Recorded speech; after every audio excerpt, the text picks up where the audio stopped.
제20장.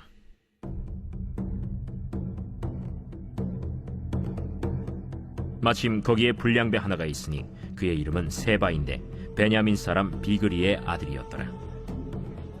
그가 나팔을 불며 이르되, 우리는 다윗과 나눌 분깃이 없으며 이새의 아들에게서 받을 유산이 우리에게 없도다.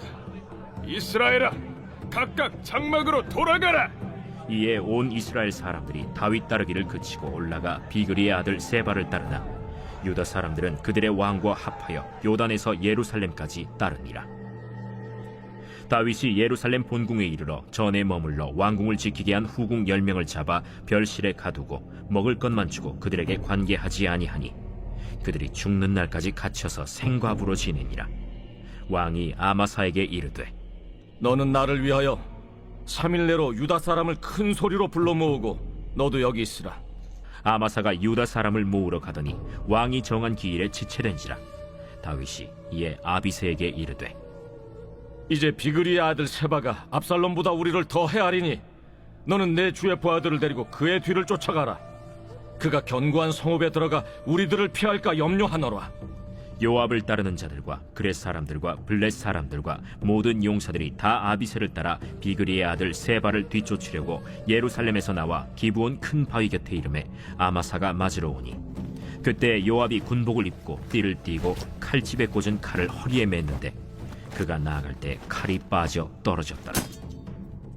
요압이 아마사에게 이르되, 내 형은 평안하냐? 하며 오른손으로 아마사의 수염을 잡고 그와 입을 맞추려는 체함에 아마사가 요압의 손에 있는 칼은 주의하지 아니한지라. 요압이 칼로 그의 배를 찌르매 그의 창자가 땅에 쏟아지니 그를 다시 치지 아니하여도 죽으니라. 요압과 그의 동생 아비새가 비그리의 아들 세바를 뒤쫓을세 요압의 청년 중 하나가 아마사 곁에 서서 이르되, 요압을 좋아하는 자가 누구이며 요압을 따라 다윗을 위하는 자는 누구냐? 아마사가 길 가운데 피 속에 놓여 있는지라. 그 청년이 모든 백성이 서 있는 것을 보고 아마사를 큰 길에서부터 밭으로 옮겼으나 거기에 이르는 자도 다 멈추어 서는 것을 보고 옷을 그 위에 덮으니라. 아마사를 큰 길에서 옮겨가매 사람들이 다 요압을 따라 비그리의 아들 세바를 뒤쫓아가니라.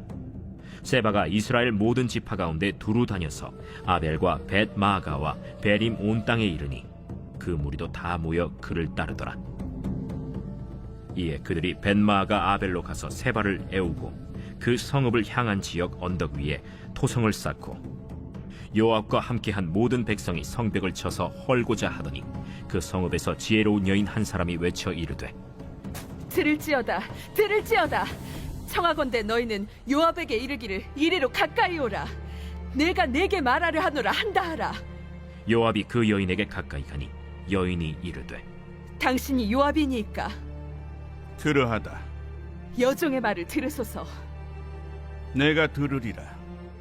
옛사람들이 흔히 말하기를 아벨에게 가서 물을 것이라 하고 그 일을 끝내었나이다. 나는 이스라엘의 화평하고 충성된 자 중 하나이거늘 당신이 이스라엘 가운데 어머니 같은 성을 멸하고자 하시는도다. 어찌하여 당신이 여호와의 기업을 삼키고자 하시나이까? 요압이 대답하여 이르되, 결단코 그렇지 아니하다. 결단코 그렇지 아니하다. 삼키거나 멸하거나 하려 함이 아니니 그 일이 그러한 것이 아니니라. 에브라임 산지 사람 비그리의 아들 그의 이름을 세바라 하는 자가 손을 들어 왕 다윗을 대적하였나니 너희가 그만 내주면 내가 이 성벽에서 떠나가리라. 그의 머리를 성벽에서 당신에게 내어 던지리이다. 이에 여인이 그의 지혜를 가지고 모든 백성에게 나아가매 그들이 비그리의 아들 세바의 머리를 베어 요압에게 던진지라. 이에 요압이 나팔을 불매 무리가 흩어져 성읍에서 물러나 각기 장막으로 돌아가고 요압은 예루살렘으로 돌아와 왕에게 나아가니라. 요압은 이스라엘 온 군대의 지휘관이 되고 여호야다의 아들 브나야는 그렛 사람과 블렛 사람의 지휘관이 되고 아도람은 감역관이 되고 아힐루스의 아들 여호사밧은 사관이 되고 스와는 서기관이 되고 사독과 아비아달은 제사장이 되고 야일 사람 이라는 다윗의 대신이 되니라. 오늘 새벽에도 주님의 보좌 앞으로 나오신 성도들에게 하나님의 은혜와 평강이 함께 하시기를 축원드립니다. 오늘 사무엘하 20장 말씀 함께 살펴보겠습니다. 사무엘서는 다윗에 대한 이야기이죠. 그의 시작과 끝을 언급하고 있습니다. 사무엘상은 다윗을 추격하던 사울의 죽음으로 마무리되고요. 사무엘하는 다윗이 왕위에 오르는 모습으로 시작을 합니다. 사무엘하는 다윗이 왕위에 올랐을 때에 이루었던 행적 4가지와 그의 쇠락의 장면 4가지를 보여줍니다. 예루살렘으로 수도를 옮기고 법궤를 옮겨오고 성전을 짓고자 하고 또 나라를 평안히 다스리는 모습을 보여주죠. 그의 쇠락의 모습에는 밧세바를 범한 사건, 암몬이 그의 이복 여동생을 범한 사건, 그리고 압살롬이 암몬을 죽인 사건, 그리고 마지막으로 압살롬의 반란의 모습을 보여주고 있습니다. 전반기와 후반기가 완전히 달라지는데요. 그 중간에 은혜에 대한 이야기를 하면서 은혜를 은혜로 받는 자는 복을 받고 은혜로 받지 못한 자는 징계를 받는 모습을 통해 다윗의 이런 쇠락의 모습이 하나님께 주신 은혜를 은혜로 받지 못하고 그가 교만하게 행하였기 때문에 이런 일이 벌어졌다는 메시지를 담고 있습니다. 압살롬의 추격으로 예루살렘에서 떠나 요단 동편으로 도망했던 다윗은 압살롬의 죽음으로 다시 돌아오게 되죠. 다윗이 돌아온다는 소식을 듣자 이스라엘은 모두가 다 당황하고 두려워 떨게 됩니다. 그래서 다윗을 맞이하기 위해 길갈로 모이게 되는데요. 압살롬을 왕위에 세우는데 가장 앞장섰던 유다 지파가 제일 먼저 도착을 했고 이스라엘이 그 뒤를 이었습니다. 하지만 소식을 늦게 들었던 그리고 멀리에 있었던 지파의 절반 정도가 뒤늦게 도착을 하게 됩니다. 이 일로 인해서 지파들 안에 다시 갈등과 다툼이 벌어지게 되죠.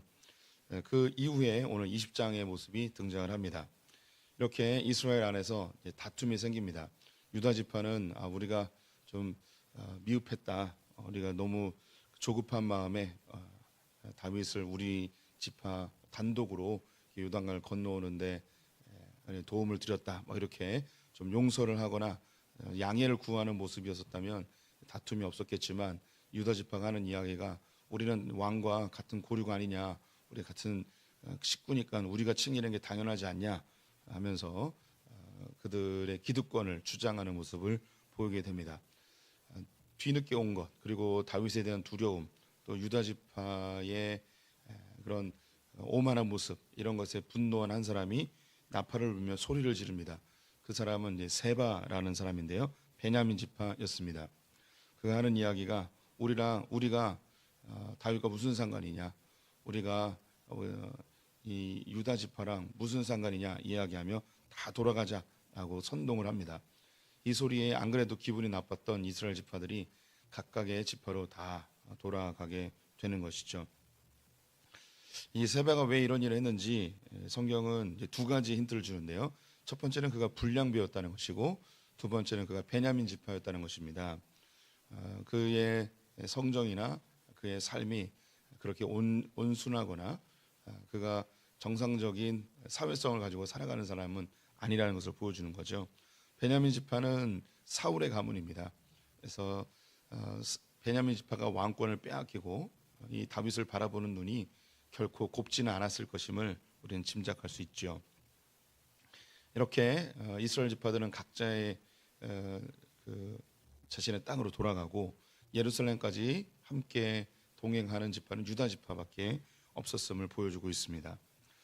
이런 것에서 이제 이스라엘과 유다 지파와의 갈등을 우리는 계속 짐작할 수 있고, 또 복선으로 성경은 깔아놓고 있습니다. 나중에는 이제 남과 북이 완전히 솔로몬 죽음 이후에 나뉘어지게 되죠. 예루살렘에 돌아왔던 이 다윗은 후궁 10명을 먼저 확인합니다. 압살롬에 의해서 백주대낮에 큰 수치를 당하게 되었죠. 이 일로 인해서 다윗은 이 후궁 10명을 별궁에 가두어 둡니다. 그리고 그 다윗의 생애 가운데 다시는 그 후궁들을 찾지 않고 성경은 그들이 생과부처럼 지내게 되었다고 이야기를 합니다. 왜 이런 일을 했는가? 학자들은 의견이 좀 분분합니다. 오늘 성경 말씀을 보면 뭔가 징계처럼 보여집니다. 그 번역도 징계를 염두에 두고 번역을 하였습니다. 가두어 두다, 잡아두다, 이런 표현들이 징계의 이미지를 떠오르게 하죠. 충분히 뭐 그럴 수도 있을 것 같습니다. 이 압살롬에 의해서 수치를 당한 이 여인들, 다윗의 후궁들이었지만 절개를 지키지 않고 그 상황에서 자결을 한다던가 크게 저항한다던가 이런 모습이 있어야 되는데 그렇지 않은 듯하니 징계로 별궁에 가두어 생과부로 지내게 한 것, 충분히 그럴 수 있습니다. 또 어떤 학자들은 이제 배려의 모습이라고도 표현을 하는데요. 그 후궁들이 원치 않는 수치를 당함으로 인해서 그들이 더 큰 모욕을 당하는 것보다는 별궁에 두어서 그들이 살아갈 수 있게끔 배려하였다, 이렇게 이해할 수도 있을 것 같습니다. 네, 뭐 제가 바라본 입장 그리고 몇몇 학자들이 이야기하는 것은 다윗의 결단으로 보여집니다. 다윗이 하나님의 은혜를 자신의 공로로 생각했던 그 교만함의 상징적인 것이 바로 이 후궁들이라고 하겠습니다. 다윗에게는 여러 아내들이 있었는데요. 이 아내들은 정실이죠. 고대 사회에서 왕들이 많은 아내를 두는 것은 외교적인 목적, 또 정치의 평안을 위해서 유력한 가문들과 결혼 관계를 통해서 이 전략적으로 나라를 다스리는 수단으로 많이 사용이 됐습니다. 그런데 이 후궁은 그런 정실이 아니고 온전히 그의 육체적인 정욕으로 얻은 사람들입니다. 그래서 이들을 별궁에 가두어서 지내게 한 것, 이것은 지금 이 다윗이 압살롬에 의해서 폐위된 이후에 그의 도망자의 세월 가운데 그가 회개하고 거듭난 그런 삶의 태도를 계속 보여주고 있습니다. 그래서 이 후궁 10명을 별실에 가둔 것은 그의 결단으로 보는 것이 좋지 않을까 싶습니다. 정확한 것은 천국 가서 다윗 형님에게 왜 이 후궁 10명을 별실에 가둬뒀냐라고 물어보면 정확하게 답을 얻을 수 있을 것 같은데, 지금 일련의 흐름 속에서 다윗의 이 모습은 믿음의 결단, 자신의 행실을 후회하며 내가 주님 앞에 겸손히 살아야겠다라는 결단의 모습으로 저는 그렇게 보여집니다. 그 뒤에 이제 세바가 문제가 된 거예요. 사람들을 선동해서 다윗에게 반란을 일으킨 거죠. 다윗이 생각할 때 이 세바는 압살롬보다 더 큰 문제거리가 될 거라고 생각을 했습니다. 압살롬은 이제 유다 지파고 또 그를 지지해 주는 것이 유다 지파였습니다. 그리고 또 그의 아들이었죠. 반면에 이 세바는 베냐민 사람이고 상황을 보니까 나머지 10개 지파가 이 베냐민의 세바를 지지하는, 다윗과 적을 지는 이런 상황으로 확산될 거라는 것이 계산이 되었습니다. 그래서 압살롬에 대해서는 징계하지 않았지만 이 세바에 대해서는 즉각적으로 군대를 동원해서 그들을 징계할 계획을 갖습니다. 이 일을 누구에게 맡기냐면 4절을 보니까 왕이 아마사에게 이르되 너는 나를 위하여 3일 내로 유다 사람을 큰 소리로 불러 모으고 너도 여기 있으라 하니라. 아마사를 부릅니다. 이 아마사는 누구냐면 압살롬의 군 총지휘관입니다. 이 압살롬과 함께 반란을 일으켰던 그 군 사령관을 지금 다시 등용을 하고 있는 거예요. 이 아마사는 압살롬의 사촌이었고 이 다윗에게는 조카입니다. 같은 유다 지파인 거죠. 자신을 향하여서 칼뿌리를 들여댔던 이 아마사를 다시 등용하는 거죠. 이것이 이제 다윗이 도망의 세월 이후에 그가 보인 삶의 태도의 변화를 여기서도 나타내고 있습니다. 앞에 있었던 내용들 다시 좀 기억해 보시면 베냐민 지파의 시므이가 다윗을 저주했었죠. 근데 그를 용서해 줍니다. 또 시바가 무비보셋을 모함하여서 이 사울의 땅을 다 차지했던 사건이 있었죠. 무비보셋이 다윗이 돌아오기 전까지 수염도 깎지 않고 옷도 갈아입지 않고 그가 신실히 다윗을 기다렸던 모습을 확인한 이후에 시바를 징계하지 않고 재산을 절반으로 나누어 이 무비보셋에게 돌려주는 모습을 보여줍니다. 시바의 행동을 인정해 주는 거죠. 은혜를 계속 베풀고 있습니다.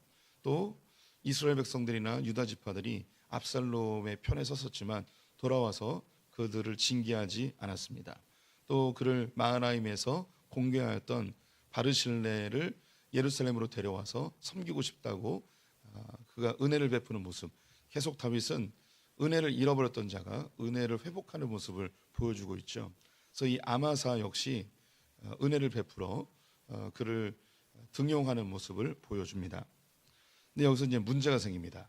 3일 내에 군대를 조직해서 이 세바를 추격하자라고 하였는데 다윗이 정한 기일 내에 이 아마사가 군대를 조직하지 못합니다. 지금 세바가 그의 당을 더 크게 하기 전에 빨리 해치워야 되는데 이 아마사가 군대를 조직하지 못한 거죠. 성경에는 왜 조직하지 못하였는지 그 이유를 언급하고 있지 않습니다. 이건 역시 신학자들이 여러 해석들을 내놓습니다. 첫 번째는 유다 지파가 다윗 편에 섰으니까 아마사의 명령에 따르지 아니하였다. 또 이 아마사가 이 군대를 조직할 만큼 그 충분한 지도력을 갖지 못하고 있었다. 또 한 가지, 이건 소수의 의견이지만 이 아마사가 다윗에 대한 충성도가 적었다, 이렇게 표현을 하기도 합니다. 어떤 이유에서든 군대가 조직이 안 된 거예요. 지금 한시가 바쁜 이 다윗에게는 아마사를 무작정 기다릴 수가 없어서 그의 정예군 요압과 그의 용병들을 동원해서 이 요압에게 빨리 가서 세바를 추격해서 그를 제거하도록 명령을 하게 됩니다. 그래서 군대를 조직해서 이제 전진하게 되는데 기분 큰 바위 곁에서 군대가 모이게 됩니다. 이때 뒤늦게 아마사가 도착을 했어요. 이에 대해서 요압이 인사하는 척하면서 칼로 그를 찔러 죽이게 됩니다. 이 사건이 또 군대들과 또 이스라엘 백성들에게는 큰 충격이었습니다. 다윗이 등용했던 아마사를 요압이 죽여버린 거죠. 그러자 이 요압의 부하였던 한 청년이 요압의 이 아마사의 죽음 앞에서 뭐라고 이야기하느냐, 11절에 보니 요압의 청년 중 하나가 아마사 곁에 서서 이르되 요압을 좋아하는 자가 누구이며 요압을 따라 다윗을 위하는 자가 누구냐. 여기서 이 다윗을 언급합니다. 자기의 상관을 보호해 주는 거죠.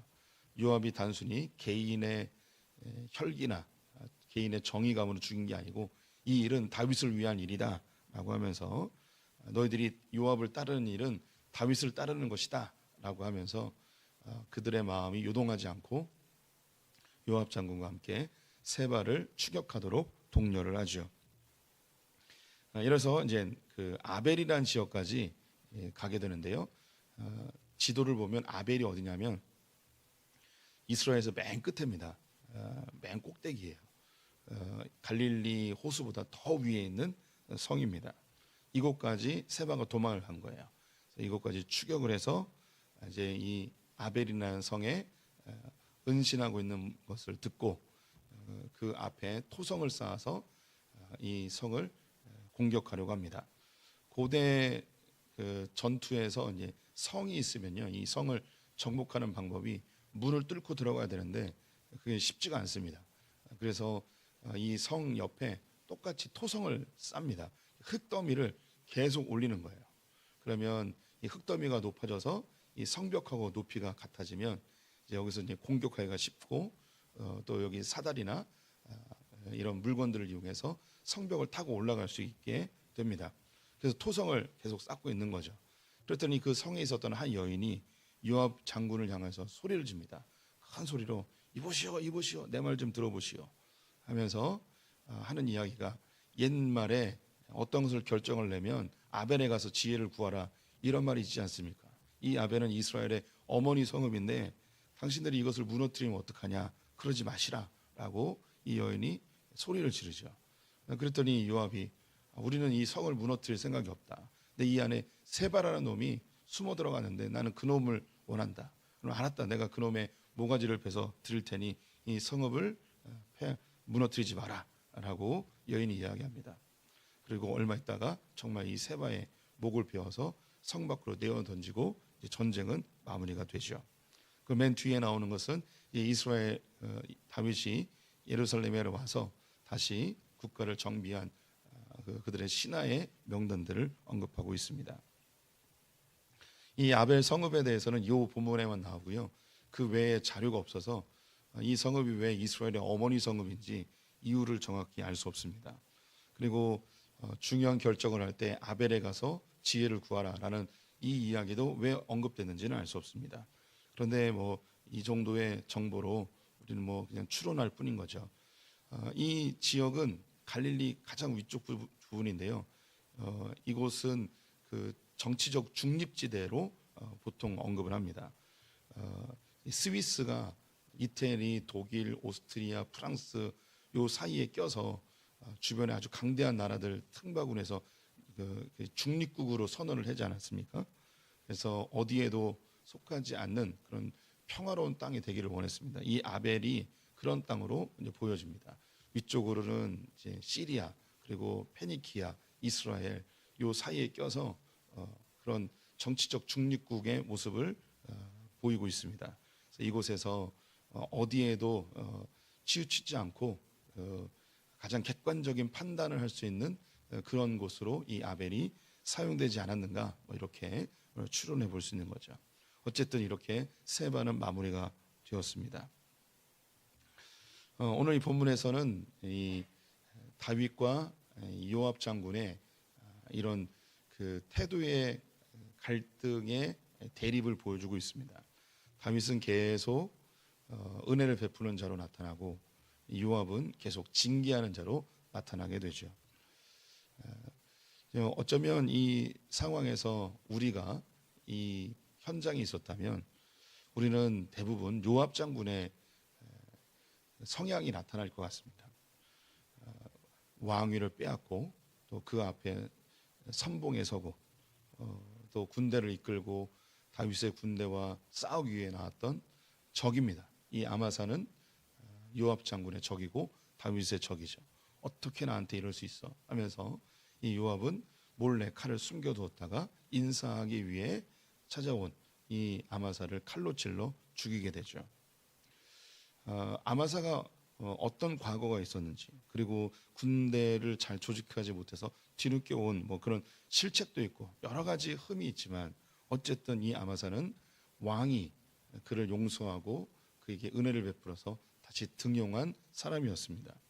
그런데 이것을 요압 장군이 자기의 임의의 판단대로 죽이죠. 이 모습은 계속 앞에 있었어요. 이 압살롬에 대해서 다윗은 제발 죽이지만 마라라고 했는데 나뭇가지에 걸려 있던 이 압살롬을 요압 장군은 가서 단창 3개로 그의 심장을 찔러 죽이는 일을 하죠. 이 요압 장군은 계속해서 그의 정의감, 그의 분노를 계속해서 표출하는 인물로 등장을 합니다. 다윗은 그의 마음속에 왜 그런 분노가 없겠으며 원수 갚고 싶은 마음, 정의로움이 왜 없었겠습니까? 그런데 그가 하나님 앞에서 깨달은 것, 하나님이 나를 은혜로 대했으니 내가 사람들을 은혜로 대하자라고 결단을 하고 계속 은혜를 베푸는 자로 등장을 하죠. 이제 우리는 결말을 알고 있어요. 요압 장군은요, 다윗이 죽은 이후에 솔로몬에 의해서 징계를 받아 생을 마감하게 됩니다. 반대로 이 다윗은 예수 그리스도의 조상으로 나타나며 지금도 이스라엘의 영웅으로 추앙을 받고 있죠. 우리가 어떤 사안에 대해서 은혜로 대할 것인지 아니면 그를 심판으로 대할 것인지 우리는 인간이기 때문에 이 가운데서 늘 고민하게 되죠. 예수 그리스도께서 이 땅에 오셨을 때에 요한복음에 보면 그에게 은혜와 진리가 충만하더라라고 되어 있습니다. 은혜는 이제 우리를 은혜롭게 대하는 것이고 진리는 진리의 칼로 심판하는 모습입니다. 예수 그리스도에게는 이 두 모습이 다 있으세요. 하나님에게도 있으시죠. 우리를 대할 때에 사랑의 은혜의 눈으로 대하시기도 하지만 우리가 범죄할 때에 진리의 칼날로 우리를 가차없이 심판할 수 있는 분이십니다. 그래서 예수 그리스도께서 이 땅에 오시니 독생자의 영광이 이 땅 가운데 왔는데 은혜와 진리가 충만하더라라고 되어 있어요. 근데 그 바로 밑에 절에 뭐라고 되어 있냐면 은혜 위에 은혜로라라는 말이 있어요. 예수 그리스도께서 우리에게 오신 것 자체가 은혜인데 그분은 심판자이십니다. 그런데 우리를 대할 때 다시 은혜로 대해 주십니다. 우리는 죽어 마땅하지만 또 은혜로 대해 주시죠. 그래서 은혜 위에 은혜가 되는 거예요. 은혜와 진리로 오셨는데 예수님께서 이 진리의 칼날을 우리에게 대지 않으시고 자기 자신에게 대하시고 우리에게 대할 때는 은혜 위에 또 은혜로 대하시는 모습을 보입니다. 예수 그리스도의 모습이 은혜 위에 은혜라면 우리도 우리 지체들을 대할 때 은혜 위에 은혜로 대하는, 예수를 닮는, 그래서 은혜가 계속 선순환되는, 우리가 주님께 은혜를 받았다면 다시 우리를 이 은혜를 흘려보내는 그런 하나님의 백성들이 되어야 할 것입니다. 우리는 심판할 수 있는 권한이 없습니다. 우리는 늘 정의감과 동정심을 주의해야 합니다. 하나님 앞에서 받은 은혜를 잘 흘려보내는, 그래서 하나님께 복받는 소풍의 성도님 되시기를 주님의 이름으로 축원드립니다. 기도하겠습니다.